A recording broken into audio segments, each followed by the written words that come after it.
Buenas tardes, hermanos. Lo invito a que abra su Biblia en Colosenses 1, versículo 9. Seguimos con la serie Cristo es suficiente. Este es el tema número 2 y se titula El conocimiento de su voluntad. El conocimiento de su voluntad.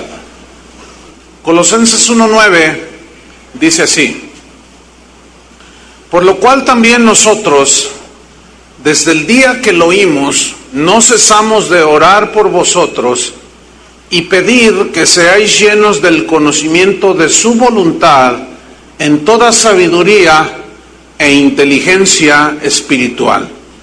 Hace 8 días que comenzamos esta serie,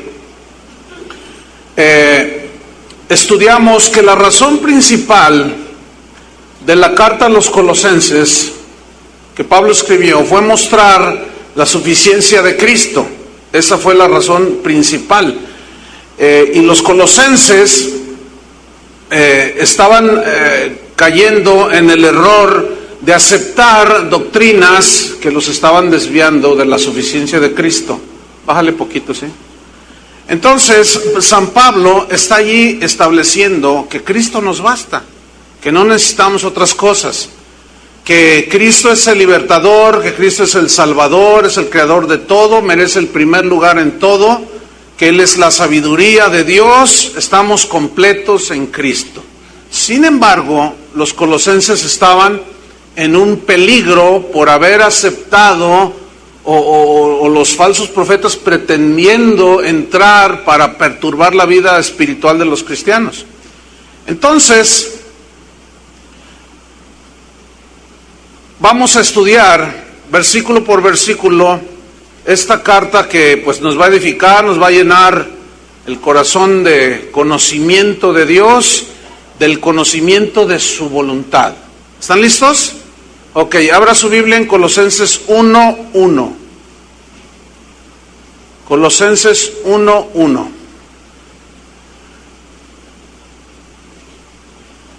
Dice así: Pablo, apóstol de Jesucristo por la voluntad de Dios. La palabra apóstol significa simple y sencillamente enviado. Y Pablo asegura que él es un enviado de Jesucristo por la voluntad de Dios. Eso significa que Pablo no era nadie que por iniciativa propia se había metido a predicar el Evangelio. Él lo estaba haciendo en base a un llamado que había recibido de parte del Señor.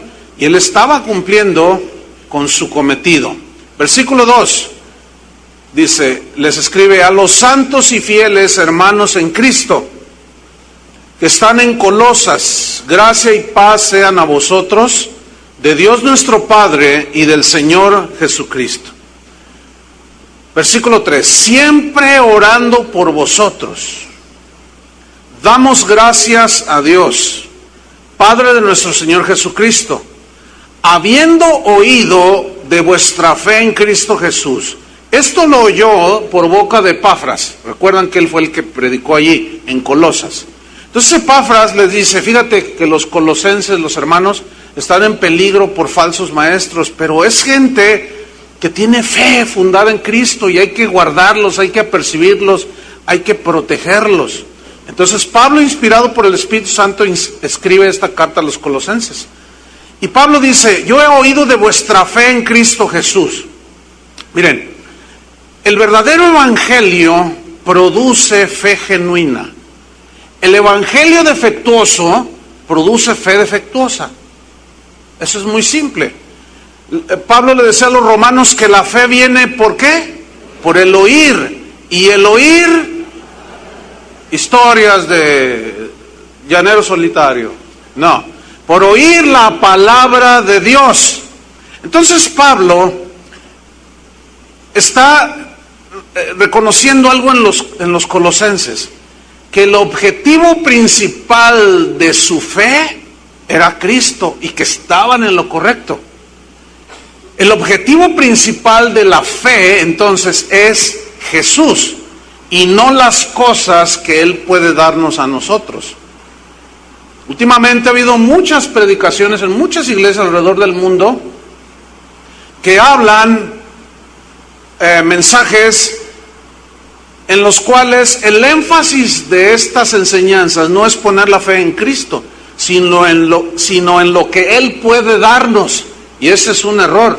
Nuestra fe tiene que estar fundada en Cristo y no en lo que nos da.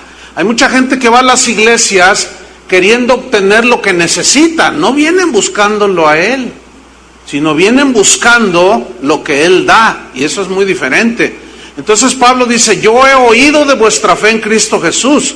Versículo 4. No solo de la fe genuina puesta en Jesús, sino del amor que tenéis a todos los santos. O sea, los colosenses estaban demostrando su verdadera fe por medio de amar a los hermanos. Pero luego en el versículo 5 dice la razón de esta fe fundada en Jesús y la razón del por qué amaban a los hermanos. Versículo 5. Esto es, dice, a causa de la esperanza que os está guardada en el banco. En los cielos. Ok, ponga atención. La fe genuina produce una esperanza y estas dos van de la mano. La fe y la esperanza van de la mano. Es decir, el haber creído en Cristo nos ha dado la esperanza de la vida eterna. Es anhelo de todo cristiano estar con el Señor. Pablo, cuando él vivía, él tenía la confianza y la fe que en sus días Jesús iba a venir. La fe de Pablo era una fe basada en la palabra de Dios y puesta en Jesús. Pero esto le había producido a Pablo y a los colosenses y a todos los que escuchan el verdadero evangelio, produce una esperanza certera de que algo por venir, estamos por recibir algo. Todavía no lo tenemos. Ya somos salvos los que hemos lavado nuestros pecados en la sangre del Cordero. Pero todavía estamos aquí en esta tierra. Pero hay una esperanza que es la esperanza de la vida eterna, que nos impulsa a negarnos a los placeres de la carne, a lo que el mundo ofrece, porque debemos estar esperando al Señor en santidad. ¿Entendieron eso? En Hebreos 11:24, allí tenemos un ejemplo, en este caso de Moisés, que tenía fe genuina en Dios. Él tenía sus ojos puestos en algo que estaba por venir. Hebreos 11:24. Y esa fe y esa esperanza lo llevaron a negarse a las cosas de este mundo. Hay cristianos que se creen cristianos, pero viven como demonios. Dicen que son cristianos, pero viven como paganos. Y se están engañando a ellos mismos. Pero la verdadera fe, la fe genuina, tiene una esperanza de que Él va a venir, vamos a vivir la vida eterna con Él. Pero esa fe y esa esperanza produce un anhelo de santidad para cuando Él venga y nos encuentre irreprensibles. Dice Hebreos 11:24, por la fe Moisés, hecho ya grande, rehusó llamarse hijo de la hija de Faraón. O sea, rechazó el estatus social, rechazó el tener venir de una estirpe noble. ¿Qué es lo que hace la gente del mundo? Quiere estatus social, quiere que su nombre aparezca en los diarios, quieren fama, pero Moisés la rechazó, fíjese. ¿Qué? ¿Por tonto o por sabio? Bueno, ya veremos. Versículo 25. Moisés dice, escogiendo antes ser maltratado con el pueblo de Dios que gozar de los deleites, vea esta palabra, temporales del pecado. A la carne le gusta el pecado, esa es la realidad. Y el deleite del pecado, porque hay deleite en el pecado, la carne se goza en el pecado.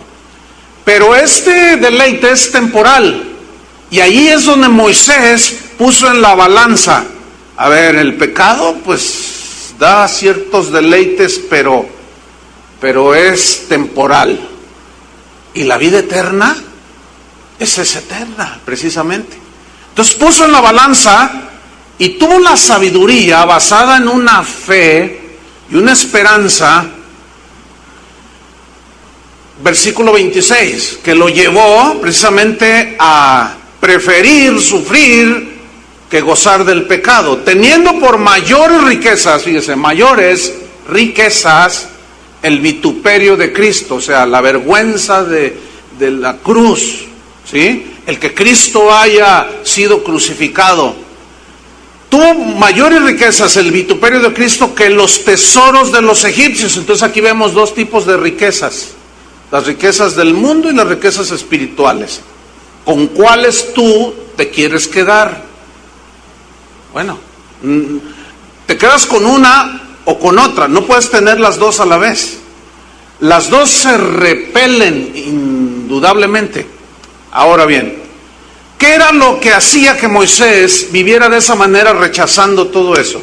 Porque tenía puesta la mirada ¿en qué? En el galardón, en el premio futuro que Dios le iba a dar. Debo recordarles que Moisés ya tiene algunos miles de años disfrutando de la vida eterna. ¿Cómo la ven? ¿Estará contento y feliz? Pero muchos contemporáneos de Moisés prefirieron los deleites del pecado, que fueron temporales. Y ahorita quiero recordarles, tienen algunos miles de años en el infierno. El mundo te dice, disfruta ahora y paga después, hasta te lo dan 18 mensualidades. Cristo te dice, paga ahora el precio de seguirle y disfruta después. Algunos predicadores hoy están predicando que tu mejor vida es ahora. Cristo dice, tu mejor vida es después de esta vida. En Tito capítulo 2 versículo 11, Pablo le da la instrucción a este pastor Tito. Tito 2:11 dice así, vean qué versículos. Dice, porque la gracia de Dios se ha manifestado para salvación de todos los hombres, enseñándonos. ¿Qué nos enseña la gracia de Dios? El fruto de la salvación. ¿Qué nos enseña? Que renunciando significa rechazando a la impiedad. Aquí la impiedad significa la maldad. Rechazando, renunciando a la maldad y a los deseos, ¿qué? Mundanos, carnales, que son temporales. Dice, vivamos, esto nos enseña la Biblia, vivamos en este siglo o en este mundo sobria, justa y piadosamente, sobriamente, con nuestros 5 sentidos y el espiritual bien afinaditos, discerniendo los tiempos que son malos, viviendo sobriamente, justamente significa una vida recta, honesta y piadosamente, es decir, siempre buscando las cosas de arriba, donde está Cristo sentado a la diestra. Versículo 13, fíjate, aquí está lo de la esperanza. Aguardando la esperanza bienaventurada y la manifestación gloriosa de nuestro gran Dios y Salvador, Jesucristo. O sea, nos vamos a abstener del mundo, de los placeres de la carne, de seguir los impulsos y las tentaciones del diablo, qué sé yo, cuánta cosa luchamos. Pero es porque tenemos fe genuina, y esa fe ha producido una esperanza, y esa esperanza de que un día va a venir Jesús, produce un temor de Dios, y nos hace vivir como si efectivamente Jesús fuera a venir. Hace un rato dije que algunos creen que son cristianos, y viven como demonios, y se engañan a ellos mismos. Volvamos a Colosenses. Entonces, esos no tienen fe genuina ni esperanza sólida, porque un evangelio defectuoso es el que tienen en sus corazones. Colosenses 1:5. Entonces Pablo sigue diciendo, todo esto de la fe es a causa de la esperanza que os está guardada en los cielos, de la cual, dice esperanza, ya habéis oído. Escuchen lo que viene a continuación. Ya habéis oído de esa esperanza que produjo fe, por la palabra verdadera del evangelio. ¿Por la qué? La palabra verdadera del evangelio. Los colosenses estaban en un grave peligro. de permitir que se les infiltraran doctrinas que atacaban la suficiencia de Cristo. Y la palabra verdadera del Evangelio establece que Cristo es suficiente. Que no necesitamos ni mediadores, ni gente que diga yo soy el Cristo, que no necesitamos hacer cosas para perfeccionar la salvación, que no tenemos que hacer absolutamente nada de eso para lograr perfeccionar la salvación. Esta es perfecta porque Cristo es perfecto. Y todo lo que Él hizo fue perfecto. Y Cristo nos basta. Pero hay algunos a quien no les basta. ¿Y por qué no les basta? Porque están oyendo no el verdadero evangelio, sino un evangelio corrompido. Entonces, el cristiano verdadero tiene fe verdadera, tiene una fe sólida, porque escuchó el verdadero evangelio. Fíjese bien lo que escucha, tenga mucho cuidado. Versículo 6, dice: la palabra verdadera del evangelio que ha llegado hasta vosotros, así como a todo el mundo, y lleva fruto y crece también en vosotros. La única manera de llevar fruto, hermanos, en Dios, es recibiendo en nuestro corazón el verdadero evangelio de la gracia de Dios en Jesucristo. Esa es la única manera de llevar fruto. Y no solo comenzamos a llevar fruto, sino que va creciendo en nosotros. Por lo tanto, el verdadero cristiano siempre dará, ¿qué? Fruto. ¿Y qué significa el fruto? ¿Llenar estadios? Eso no es el fruto. Muchos cristianos confunden eso. Dicen, si este predicador o cantante anduviera mal, ¿por qué se llenó el Estadio Jalisco? Y a eso le llaman fruto. Ese no es el fruto que habla la Biblia. Jesús, cuando habló la parábola del sembrador, habló de diferentes tipos de terreno donde se sembraba la semilla del evangelio, pero todos los corazones no la reciben. Pero dijo en Mateo 13:8 que una parte cayó en buena tierra y dio fruto, y enseguida menciona ciertas cantidades diferentes de fruto.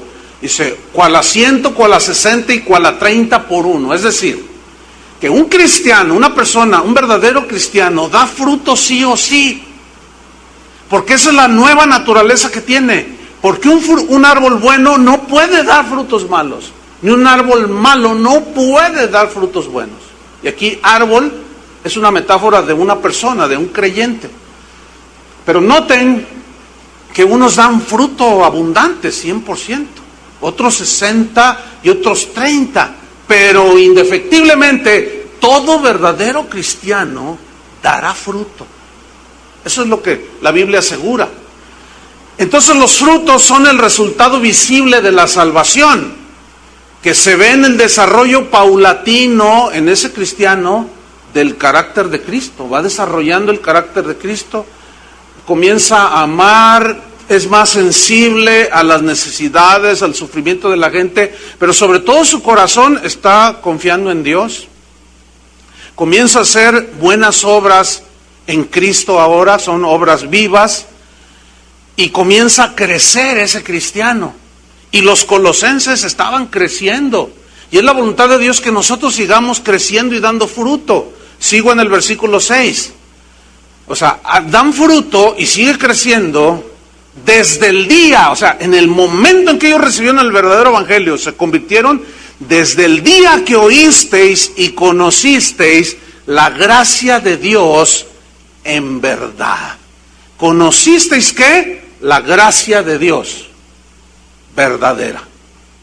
Mira, desconocer el concepto exacto de la gracia te puede llevar a caer en los extremos, que ya en algunas 4 reuniones pasadas hablé abundante de esto. El no tener un concepto exacto de la gracia te puede llevar a los extremos. Uno es caer en el legalismo, que es a donde los falsos maestros estaban tratando de llevar a los colosenses. Y el otro extremo es el legalismo. Pero ¿cuál es el concepto bíblico de la gracia? La palabra gracia significa un favor inmerecido.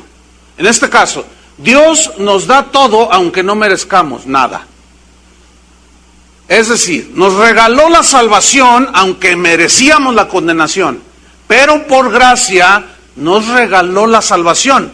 cuando creímos en su Hijo Jesucristo. Bien, por su gracia nos da los dones del Espíritu Santo, nos da la capacidad, nos da la inteligencia, nos da las riquezas espirituales. No es por méritos, es simple y sencillamente por gracia, porque tú y yo no merecemos absolutamente nada. Tú y yo lo que merecíamos por pecadores es el infierno, aunque se oiga muy duro, esa es la verdad. Por eso el Evangelio de la Gracia dice que Dios pasó por alto los pecados de los hombres, y para que todo aquel que en Él cree no se pierda, mas tenga vida eterna. No nos merecemos nada. No te creas que lo que tú eres, lo que tú tienes, lo que logres hacer, todos tus estudios que tienes o todo lo que tengas, crees que es por tu gran sabiduría. Es por gracia. En el caso de nosotros los cristianos, debemos de reconocer que es por gracia, hermanos. Si tú no alcanzas a entender eso, no has entendido bien la gracia. Si crees que es por ti, ¿quién te dio la vida?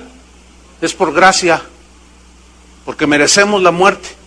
Entonces, el no entender un concepto, el no tener un concepto exacto de la gracia, nos puede llevar al legalismo. ¿Qué es el legalismo? El legalismo, simple y sencillamente, es enfatizar cosas externas que no son de suma importancia. ¿Sí? De eso también hablé bastante hace algunas enseñanzas atrás.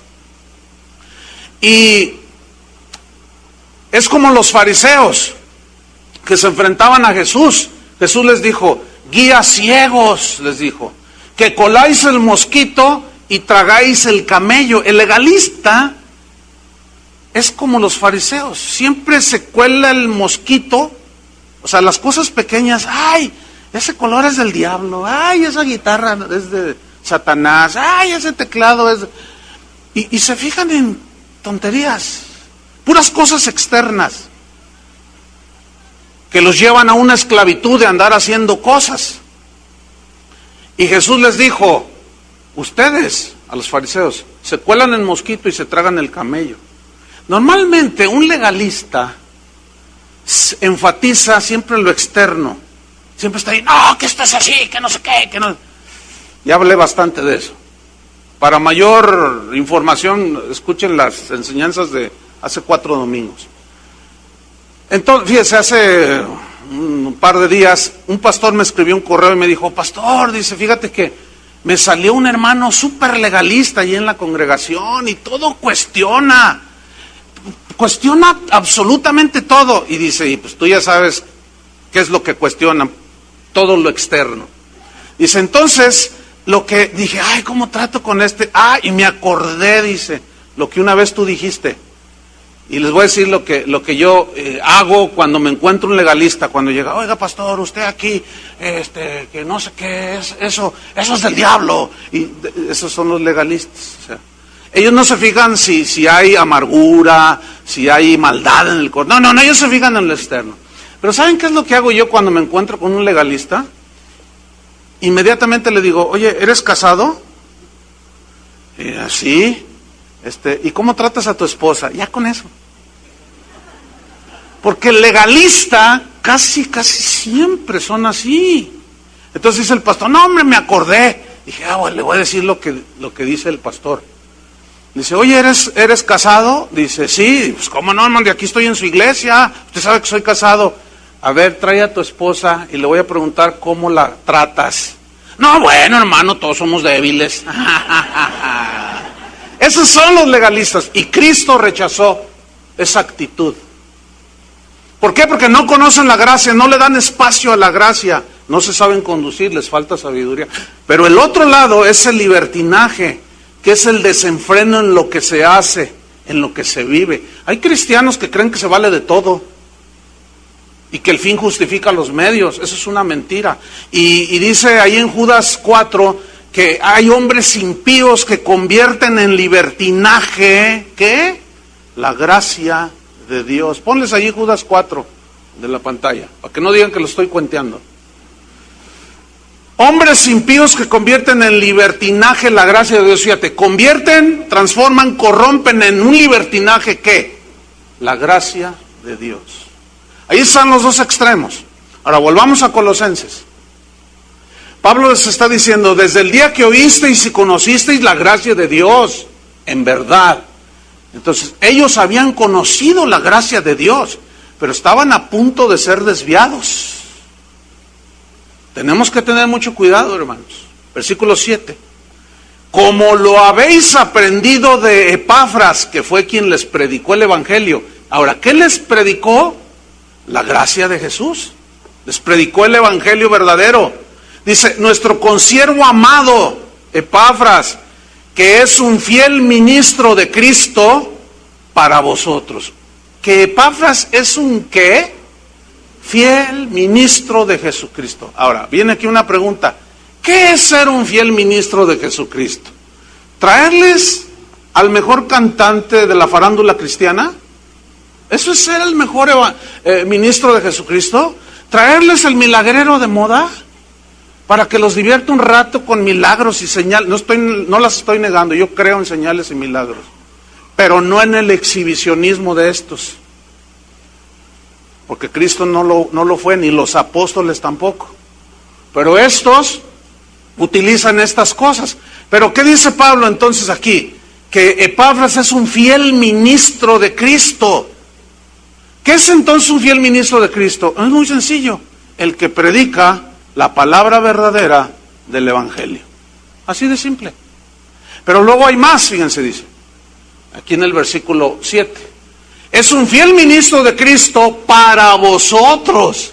Es decir, que los colosenses eran privilegiados de tener un ministro como Epafras, como pastor de ellos. ¿Por qué? Porque Pablo dice, ese es un fiel ministro de Jesucristo. Y resulta que Epafras era discípulo de Pablo, el apóstol.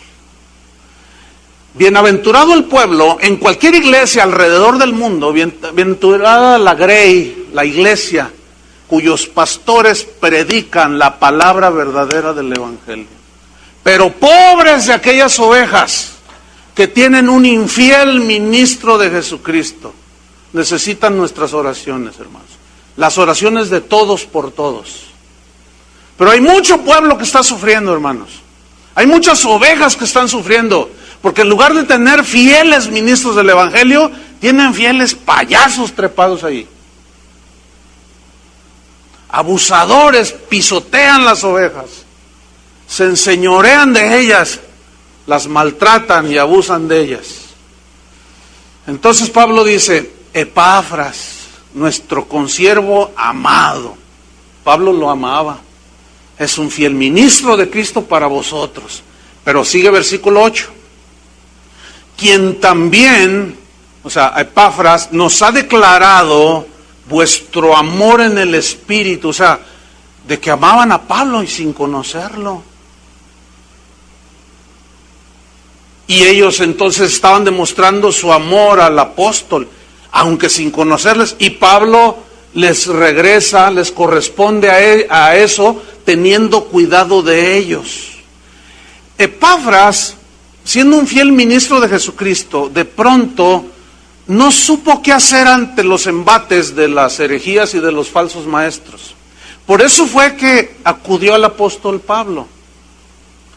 Y esto nos habla de que siempre los pastores podemos aprender de otros. Debemos aprender de otros, pero tenemos que acercarnos a los fieles ministros del Evangelio.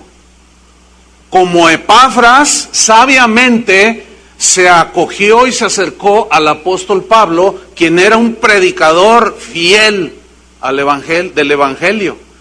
Versículo 9. Dice Pablo, por lo cual, o sea, en vista de todo lo que ya vimos, ¿sí? De que ellos tenían fe, esperanza, frutos, amor, habían recibido el Evangelio, etcétera, etcétera. Por lo cual, dice, también nosotros, desde el día que lo oímos, todo lo que Epafras les dijo de ellos. Fíjate lo que viene a continuación. No cesamos de orar por vosotros. Es continua la oración a favor de ellos. Y de pedir, miren qué oración, hermanos, pongan mucha atención. Vean qué oración tan más sencilla, pero a la vez tan profunda. Estas son las oraciones de los verdaderos apóstoles. Y de pedir que seáis llenos del conocimiento de su voluntad. ¡Qué versículo, hermano! ¡Qué oración! Desgraciadamente hoy muchos predicadores desvían al pueblo de Dios enseñándoles cómo obtener las cosas de este mundo, por el amor de Dios, que son temporales. Pero el apóstol Pablo era muy diferente. Epafras era muy diferente. Ellos amaban a Dios, predicaban el evangelio y su corazón estaba en las cosas eternas. Y su oración era pedir que seáis llenos del conocimiento de su voluntad. Vamos a estudiar este versículo. Hay palabras claves que vamos a estudiar. La primera es la palabra llenos. Yo pido, Señor, que sean llenos. Digan todos llenos. Viene del griego plero, que significa ser llenado totalmente con algo. Significa llenados de tal manera que aquello que te llena te controle completamente. Eso significa ser llenos. En Hechos 2, no tienen que buscarlo, es una historia conocida. Los 120 discípulos estaban ahí, vino el Espíritu Santo sobre ellos y todos fueron llenos ¿de qué? Del Espíritu Santo. Es decir, todos fueron controlados de tal manera por el Espíritu Santo, tan llenos estaban del Espíritu Santo, que hablaron en otras lenguas, pero eso no era el propósito de la llenura. La llenura llevaba el propósito de hacerlos testigos fieles de Jesucristo, aún dispuestos a morir, que testificaran sin temor a nada. Y ellos salieron después de esa llenura, y esa llenura del Espíritu los controló de tal manera que predicaron a todo, por todos lados. Los perseguían, los apedreaban, los metían a la cárcel, los azotaban y salían contentos. Hágame usted el favor. Estaban tan llenos del Espíritu Santo que fueron testigos fieles del Evangelio.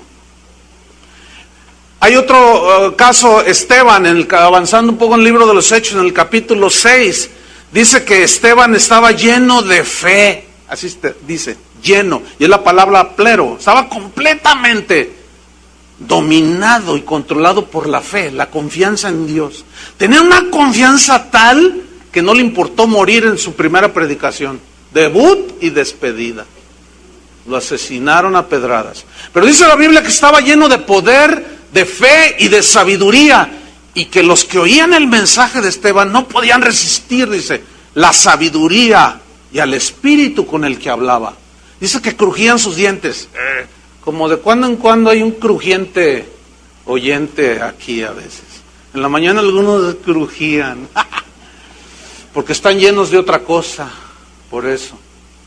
Los fariseos estaban llenos de celos contra Jesús y contra los discípulos, porque decían, mira cómo se van todos detrás de Jesús.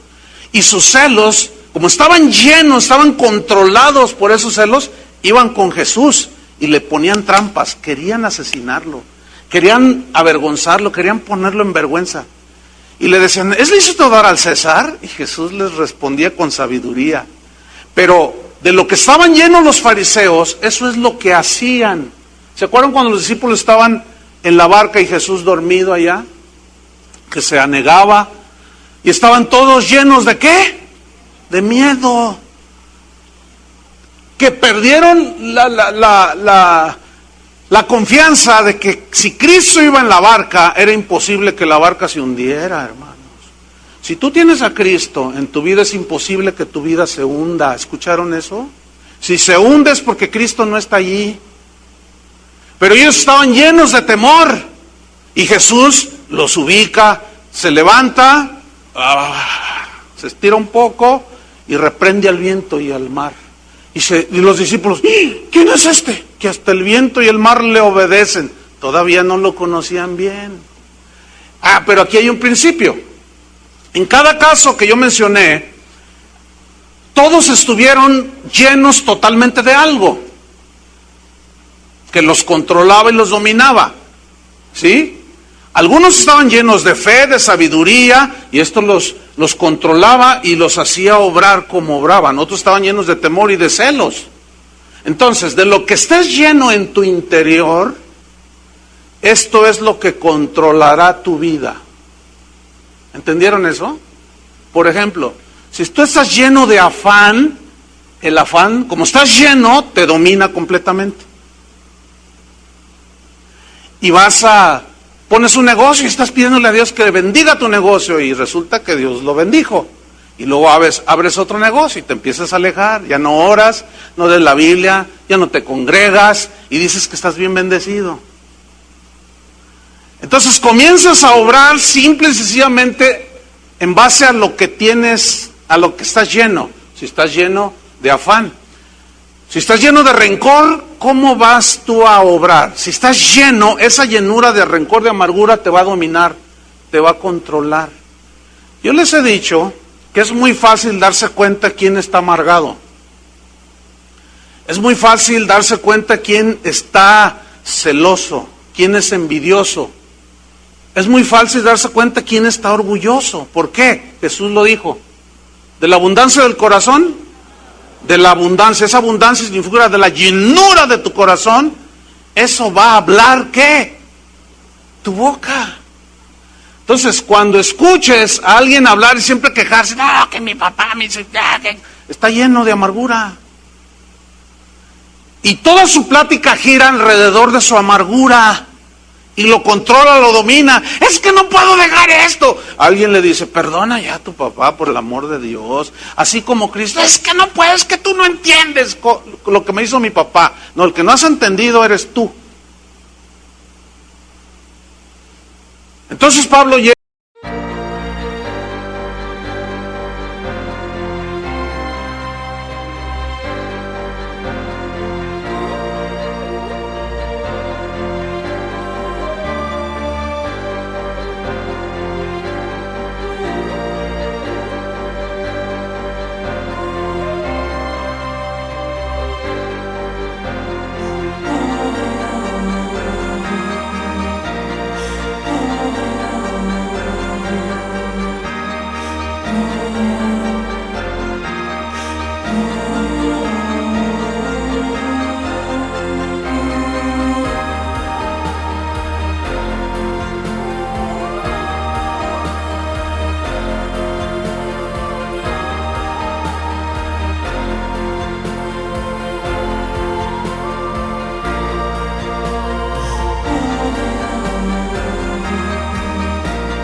Ora y dice, Señor, llénalos. ¿De qué? O sea, llénalos del conocimiento de qué. Estamos en Colosenses 1:9. Oró para que ellos fueran llenos de qué, repito otra vez, del conocimiento de su voluntad. Es decir, que al conocer de tal manera la voluntad de Dios fueran totalmente controlados y dominados por la voluntad de Dios. Jesús estaba tan lleno del conocimiento de la voluntad del Padre que dijo, no se haga mi voluntad. Tenía luchas como hombre, no se haga mi voluntad sino la tuya, y el hacer tu voluntad, Dios mío, me ha agradado, aunque esto le haya causado la muerte. Entonces, el conocimiento de su voluntad. La segunda palabra clave que encontramos en este versículo es, la primera fue ¿cuál? Llenos. La segunda es conocimiento. O sea, llenos del conocimiento. Y esta palabra conocimiento viene de una palabra griega, epignosis, que significa pleno discernimiento de su voluntad. Significa pleno entendimiento, más completo, total, en base a una plena información Por eso es importante predicar todo el consejo de Dios. Para que ustedes, los cristianos, tengamos un total entendimiento, un total conocimiento y discernimiento de la voluntad de Dios. ¿Me expliqué? Digan todos conocimiento. Esta palabra conocimiento, pleno entendimiento, discernimiento de qué es su voluntad, era un asunto muy importante en el mensaje del apóstol Pablo. Les voy a poner un ejemplo. En Filipenses 1:9, ahí Pablo sigue enfatizando sobre el conocimiento, ciertamente. La importancia del conocimiento de Dios, de su voluntad. Filipenses 1:9 dice, y esto pido en oración. Otra vez, fíjate, qué oraciones de San Pablo. Si cambiáramos nuestras oracioncitas, esas materialistas, por cosas espirituales, hermanos, sería diferente tu vida. Y esto pido en oración, que vuestro amor abunde aún más y más, dice, en ciencia, y miren lo que dice, y en todo conocimiento. Ahora, el propósito de que abundaran en amor y en conocimiento, ¿para qué creen que es? Versículo 10, para que aprobéis, ¿qué? Lo mejor. Siempre está, fíjate, lo malo, lo bueno y lo mejor. O sea, siempre va a ser así. Está lo malo, lo bueno y lo mejor. Lo mejor, pues es lo más excelente que lo bueno, es un escalón más arriba. Pero hay cristianos que no saben distinguir. Y como Dios le reprochó a su pueblo en los tiempos pasados, a lo bueno le llaman malo y a lo malo le llaman bueno. Eso es trágico. Entonces Pablo sigue pidiendo conocimiento de Dios para saber aprobar lo mejor, y luego añade más en el versículo, a fin de que seáis sinceros e irreprensibles. ¿Para cuándo? Para el día de Cristo, hermanos.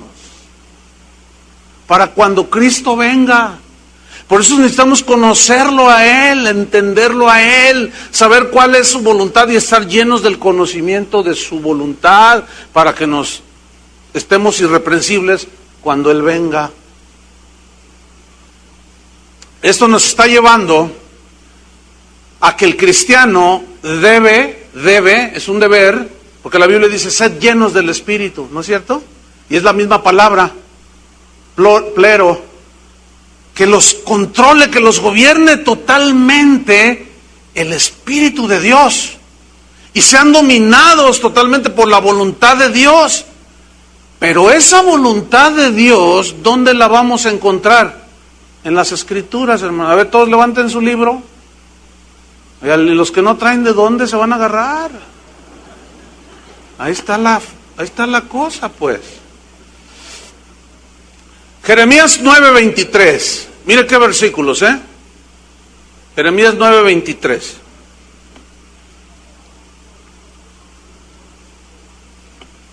Dice así.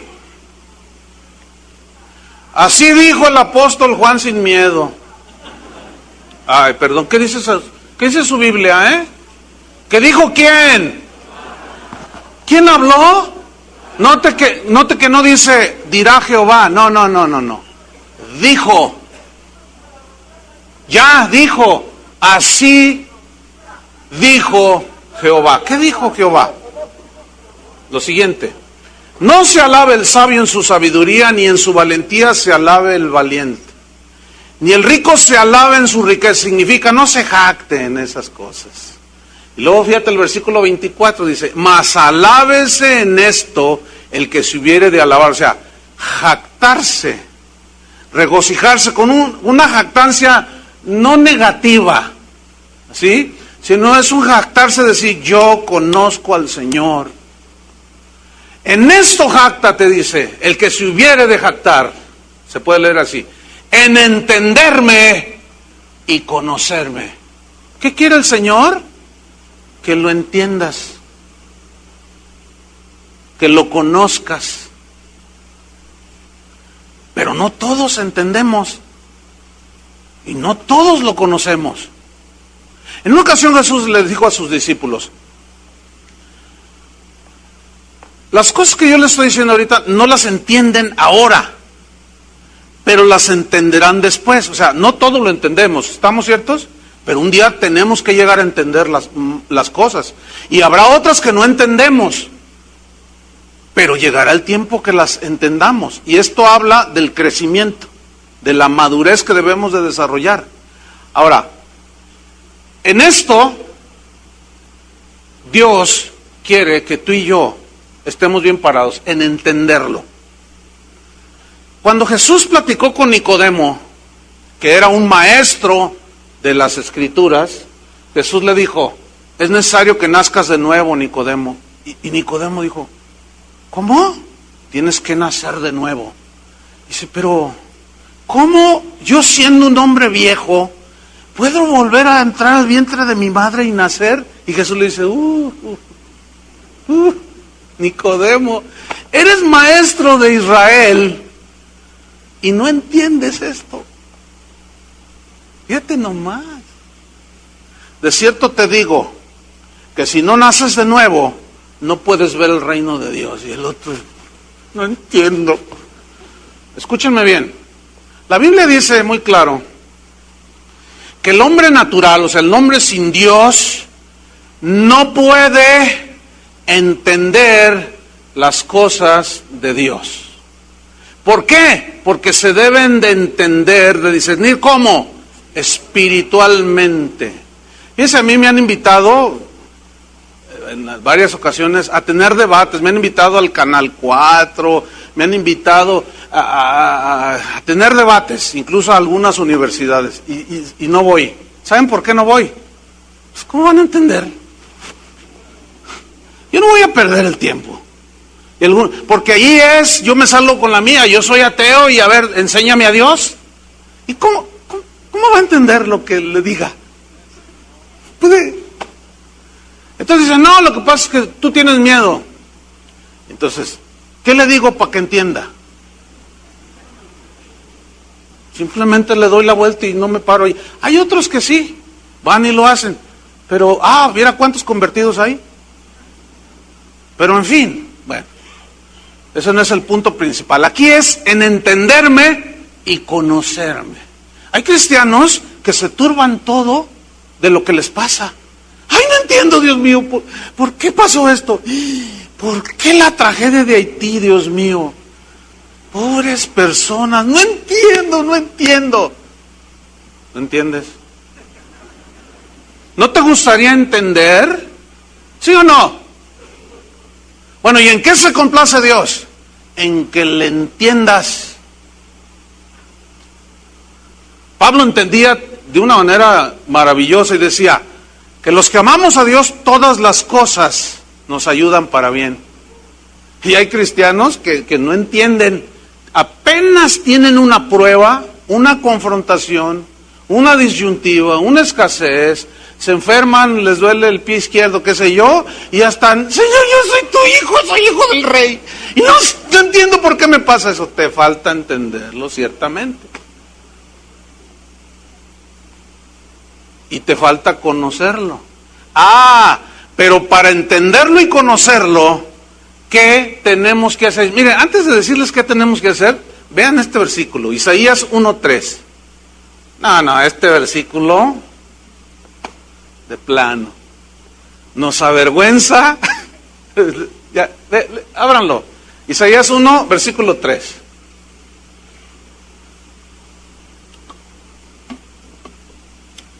Dice así, ¿ya lo encontró?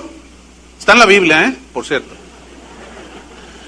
Dice así: el buey conoce a su dueño. Lo ve y le hace. Yo tengo un hermano hay un hermano aquí en la congregación que tiene un lugar por allí y tiene animalitos, tiene borregos y tiene venados, los tiene ahí. Entonces dice, el otro día está malito el hermano y lo estábamos visitando Y me empezó a contar, le dije, oiga, ¿y los venados, hermano? No, pues ya no los pudimos atender. Pero cómo extraño a los venaditos, dice. Miras, dice, qué gusto me daba cuando me veían llegar, porque me empezaba a levantar las astas, dice, los cuernos, y hacía con las patitas, se ponía contento. Y yo, dice, mira, ¿cómo es posible que el venado me vea y me conozca?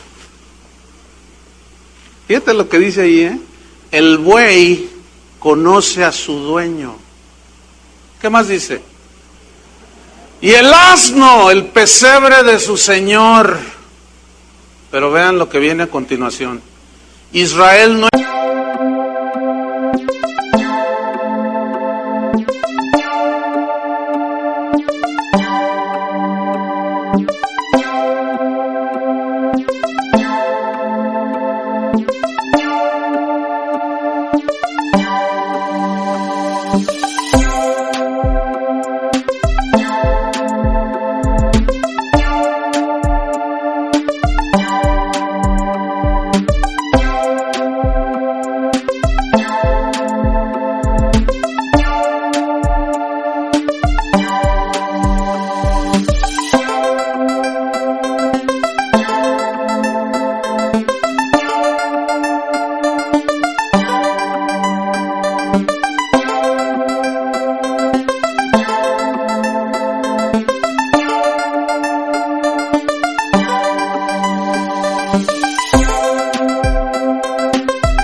entiende, mi pueblo no tiene conocimiento. Eso sí, me ofendió, Señor. Me ofendió. Me dijiste que soy peor que esa bestia que está ahí. Me dijiste que soy peor que el burro y el buey. Así dice. Es increíble que siga dándose eso, hermanos. Y lo increíble es de gente que dice que es su pueblo. Y no entienden por qué de las cosas. Y no entienden. Y no conocen. ¿No les gustaría conocer? ¿Por qué Pablo oró? Que sean llenos del conocimiento de su voluntad. Para no ser como el burro. Así de sencillo. No, mejor hay que llegarle al burro, que conoce el pesebre de su Señor. Fíjate, Israel, mi pueblo, no tiene conocimiento, hermanos. Oseas 4:6, un versículo muy conocido. Dice, mi pueblo fue destruido, fue llevado cautivo a Babilonia. ¿Por qué? Porque le faltó, ¿qué? Conocimiento. ¿Qué le faltó? Conocimiento. Pero el problema radicaba en los pastores de Israel. Y se va el Señor sobre de ellos. Fíjense, noten ahí mismo en el versículo 6. Por cuanto desechaste el conocimiento, yo te echaré del sacerdocio. Le está hablando al sacerdote allí, a los que se llaman la palabra de Dios. Tú no quisiste el conocimiento mío, en entenderme y conocerme, yo te voy a echar del sacerdocio. Porque no quisiste mi conocimiento, yo te voy a echar, no me sirves para nada. Por eso, hermanos, los predicadores deberíamos de temblar cada que nos paramos en un púlpito, hablarle a la gente, porque tiene que ser la palabra de Dios. Y no desechar el conocimiento. Hoy, algunos ministros, entre comillas, hasta se regodean, se jactan en esto. Dicen, no, nuestras reuniones ya son mejor, porque ahora hemos reducido el tiempo de la alabanza a 15 minutos. Y la predicación ya la redujimos a media hora, dice, para que la gente no se aburra. Así dicen ellos. De verdad, que para que la gente no se aburra. No, vamos a analizar eso. Más bien hay que hablarles más la palabra para que no se aburra.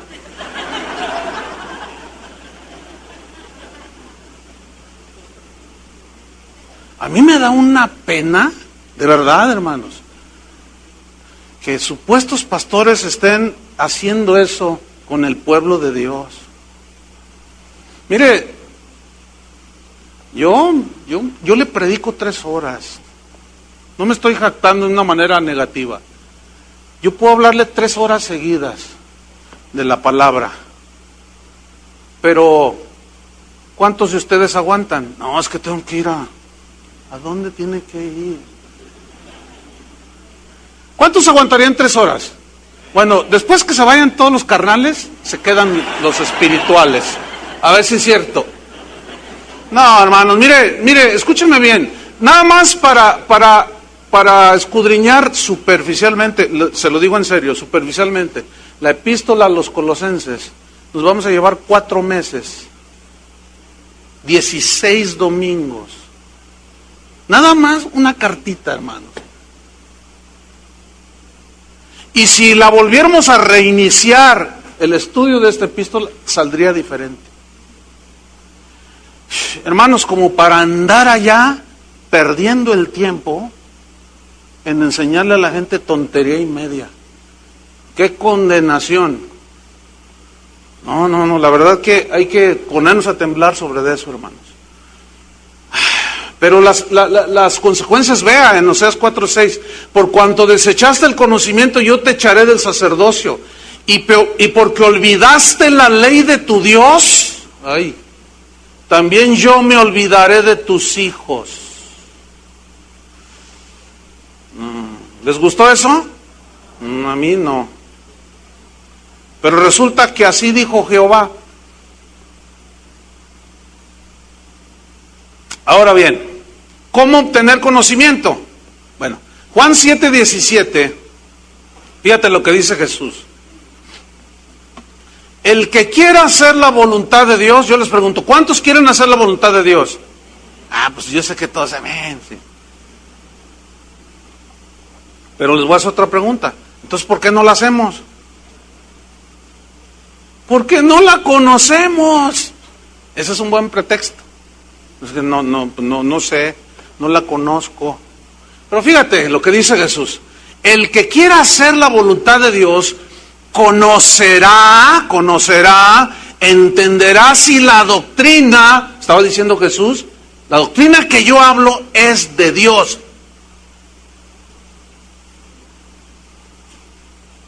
O si yo hablo por mi propia cuenta. Ok, ¿quieres hacer la voluntad de Dios? Todos responden pues que sí, ¿verdad? Ok. Tú debes conocer y entender si lo que se está diciendo aquí es la doctrina de Dios. O tienen un pastor rollero que se saca de la manga las cosas. Juzguen ustedes. Ahora, si usted dice, pues sí es la voluntad de Dios. Bueno, entonces hay que seguir ¿qué? La enseñanza. ¿Y cómo se obtiene? ¿Cómo sabemos si la doctrina es de Dios? ¿Cómo vamos a discernir? Busque Juan 5:37.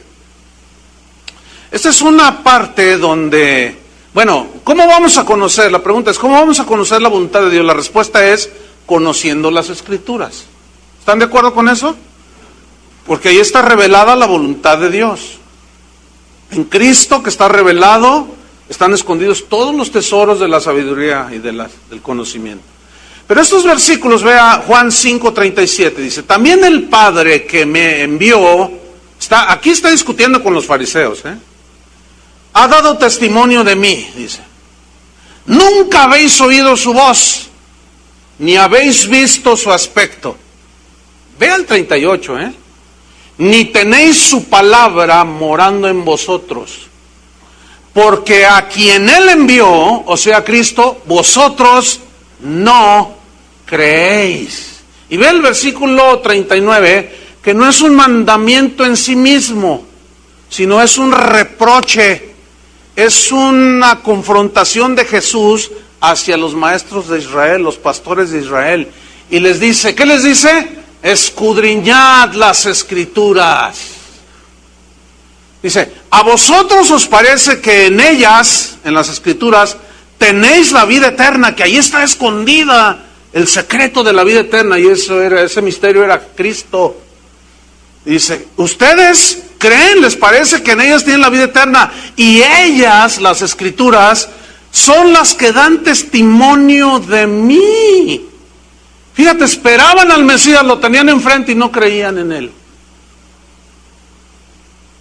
No conocían, no entendían.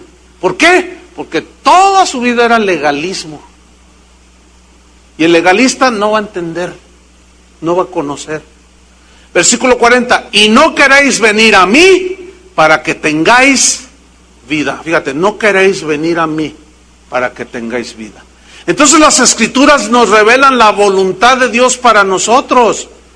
Por ejemplo, 1 Tesalonicenses 4:3, simple y sencillamente dice así: pues la voluntad de Dios es vuestra santificación, que os apartéis de fornicación. ¿Qué es la voluntad de Dios? Que nos apartemos de la inmoralidad. Y a mí me deja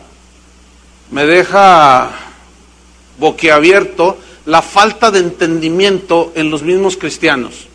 Recibo correos y me preguntan cosas, o me preguntan así en vivo y en directo. Me dicen, pastor, ¿es malo que yo tenga relaciones sexuales con mi novia? Tú los ves así. ¿Cómo? ¿Cuál es tu pregunta? Que si es malo, hermano. Ay, ¿no sabes lo que es bueno y lo que es malo? Pues no sé si estoy ofendiendo a Dios. Tú dices. O dos cosas. O eres un no nacido de nuevo, o eres o te haces.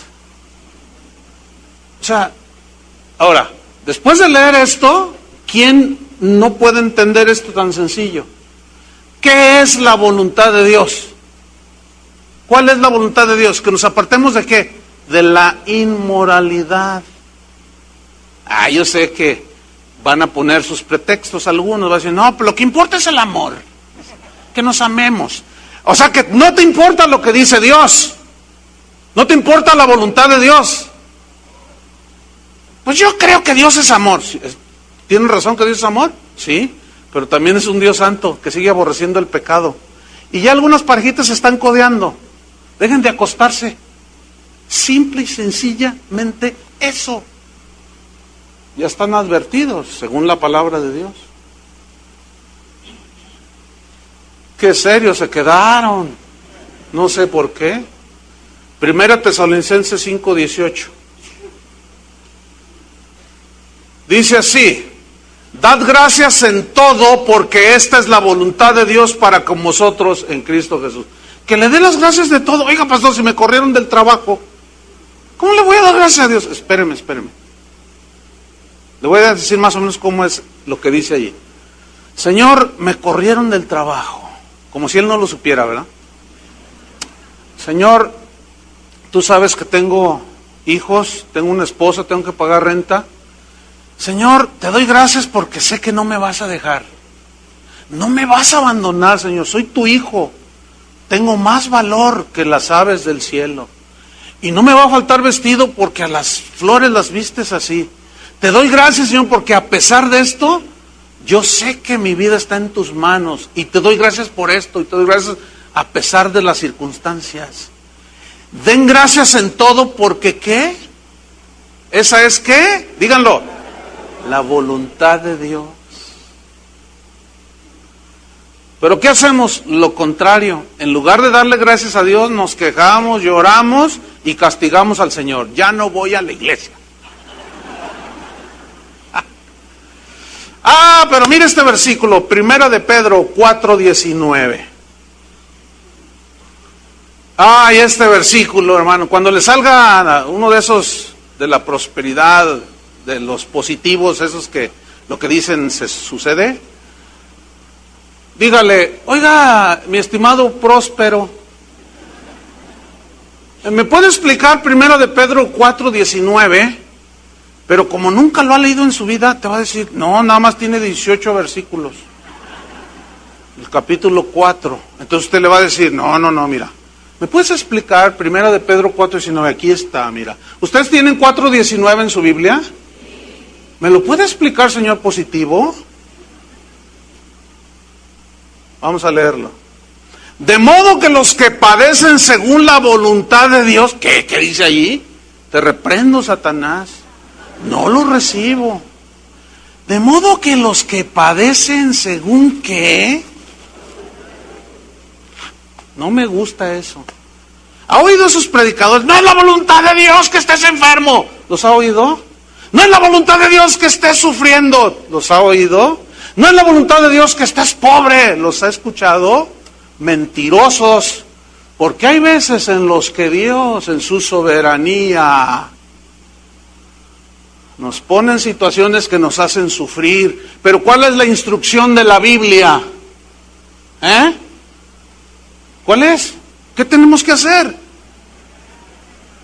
De modo que los que padecen según la voluntad de Dios encomienden, o sea, reposen sus almas. ¿En quién?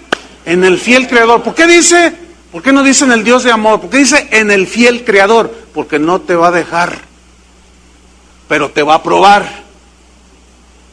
¿Entendieron? Vámonos sobre el final, Colosenses 1:9. No cesamos de orar por vosotros y de pedir que seáis llenos del conocimiento de su voluntad, pero luego añade otra frase, en toda sabiduría. ¿En qué? Digan todos, toda sabiduría. Esa palabra, toda sabiduría, habla de la multiforme sabiduría de Dios. Bien, la palabra sabiduría viene del griego Sofía. Si usted se llama Sofía, usted se llama sabiduría. Y la sabiduría, Sofía, aquí, tiene que ver con el conocimiento de las cosas de Dios. Tiene dos vertientes. La sabiduría tiene que ver con el conocimiento de Dios, que nos ayuda a entender, a comprender, porque la palabra de Dios es la sabiduría de Dios.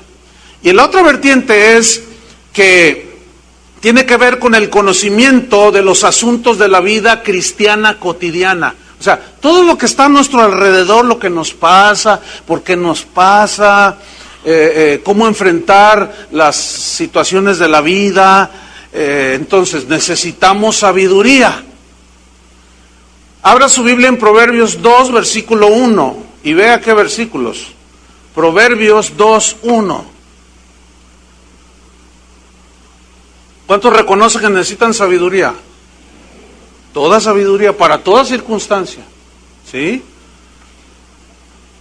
Sabiduría espiritual, sabiduría para todo. Proverbios 2:1. Mira qué versículos dice. Hijo mío, si recibieres mis palabras y mis mandamientos, guardares dentro de ti, que te llenen. Fíjate, haciendo estar atento tu oído a la sabiduría, o sea, a la palabra de Dios. Si inclinares tu corazón a la prudencia. Mira, la prudencia es un derivado, vamos a decirlo así, de la sabiduría, que te ayuda a juzgar las cosas para tomar la mejor decisión y vivir como se puede agradar a Dios. Por ejemplo, ¿sabían ustedes que de 1000 muertes que hay aquí en el estado de Jalisco por accidentes automovilísticos, más de 900 de esos muertos son jóvenes? Ay, mire, ¿por qué será, oiga? Es que el diablo los quiere destruir, dirá algún sabio por ahí. Fíjese que no. ¿Sabe por qué el índice es de más del 90% en los jóvenes? ¿Por qué creen? Por imprudentes. Porque agarran su carrito y dice 60 por hora y van a 120. Cuando empiezas a guardar los límites de velocidad es porque ya envejeciste.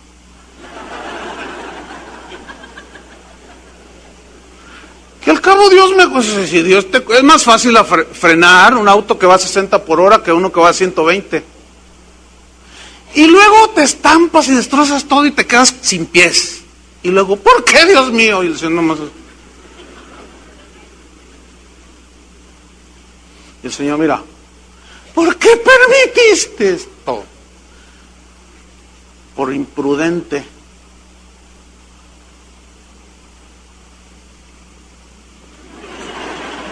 Los jóvenes no me están viendo muy bien. Fíjate, dice, si inclinares tu corazón a la prudencia, versículo 3, si clamares a la inteligencia, ¿te imaginas? ¿Dónde estás? y a la prudencia dieres tu voz, si como a plata la buscares y la escudriñares como a tesoros, fíjate nada más, entonces entenderás el temor de Jehová y hallarás el conocimiento de Dios. Todavía falta algo del filete. Versículo número 6. Porque Jehová da la sabiduría, y de su boca viene el conocimiento y la inteligencia. Él provee de sana sabiduría a los rectos, y es escudo a los que caminan rectamente. Ahora, vámonos sobre el final del versículo 9 de Colosenses 1. Pedir que seáis llenos del conocimiento de su voluntad en toda sabiduría, y finalmente dice, inteligencia espiritual. Digan todos inteligencia espiritual.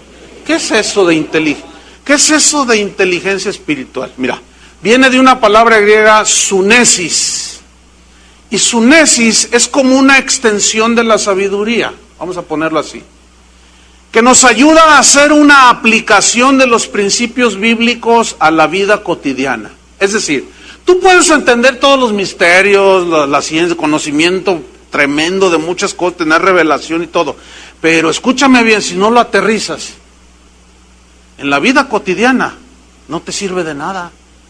Pablo dijo, si yo doy mis bienes, si yo hago esto, si yo entendiese todos los misterios y la ciencia, tengo todo el conocimiento, entiendo todos los misterios y no tengo amor, nada soy. Lo dice, el amor es sufrido, es benigno, es paciente, y eso ya es con relación con el mundo que te rodea. Entonces, si ese conocimiento que tenemos no lo aplica, esa es la sunesis, esa es la inteligencia espiritual. Para saber, como le decía Pablo a los Corintios, acomodar lo espiritual a lo espiritual. ¿Se acuerdan cómo cuando éramos niños armábamos el rompecabezas? Y estábamos ahí acomodando cada pieza. Y eso es a lo que se refiere más o menos, como poner los lugares, las piezas en su lugar para que tome forma el asunto. ¿Cómo debo tratar a mi familia, con mi esposa, mis hijos, los negocios? Tengo el espiritual, juzga lo espiritual y pone las cosas en el casillero correspondiente, ¿verdad? A ver, ¿qué voy a hacer con él? Me están ofreciendo este negocio, pero me está diciendo que le dé una coima, una mordida. Coima, eso dicen en Sudamérica. Acá en México es mordida, o sea que somos más Entonces, a ver, ¿cómo hago qué? Bueno, se necesita inteligencia espiritual, ¿sí o no? Pero hay unos que dicen, ay, Dios me bendijo, le di el 50%, pero mira, pastor, ¿cómo Dios me bendijo? Y ahí le va el diezmo. Y tú dices, no puede ser tanta falta de inteligencia, hermanos. ¿Sabían que el gobierno federal dio una voz de urgencia, con carácter de urgencia? Está implementando un programa muy interesante. ¿En qué consiste? Resulta que México es el primer lugar en obesidad infantil. O sea que nuestros niños están bien bonitos. Este vuelo, mire. ¿Por qué están así nuestros hijos? Deshonroso primer lugar, hermano, por la comida chatarra. ¿Qué es la comida chatarra? Pues hamburguesas, papas, todo lo que venden allá afuera. Así de simple. Y ¿saben una cosa? Es increíble que los padres no tengan, mire, ya no es ni siquiera de inteligencia espiritual, es de sentido común. Mandan a los niños a la escuela y le dan una bolsota de papas. Y en lugar de darle un vaso con leche, le dan una Coca-Cola. Sí, y ahí van los niños, pero felices, a la escuelita. Caminito de la escuela. Hermanos, escúchenme bien. La inteligencia espiritual nos ayuda para todo eso. Y más. ¿Cómo la ven? ¿Quieren inteligencia espiritual? Entonces la inteligencia espiritual nos ayuda a probar, a distinguir, a evaluar y formar juicios de las cosas. ¿Qué es lo mejor? Para que sepamos escoger lo mejor, lo que más nos conviene. tanto en las cosas de Dios como en las cosas cotidianas de la vida. Entonces la sabiduría nos ayuda a ver y a entender las cosas espirituales de Dios, y la inteligencia espiritual nos ayuda a solventar los problemas de la vida cotidiana, nos ayuda a escoger lo mejor. La sabiduría y la inteligencia espiritual nos ayudan a juzgar, a discernir, para tomar la mejor decisión en las situaciones que se nos van presentando. ¿Necesitamos o no sabiduría? En Daniel 1:17 dice, a estos 4 muchachos, o sea, Daniel y otros 3 judíos, Dios les dio conocimiento e inteligencia en todas las letras y ciencias. Esto habla de las cosas de la vida cotidiana, pero fíjese, y Daniel tuvo entendimiento ¿en qué?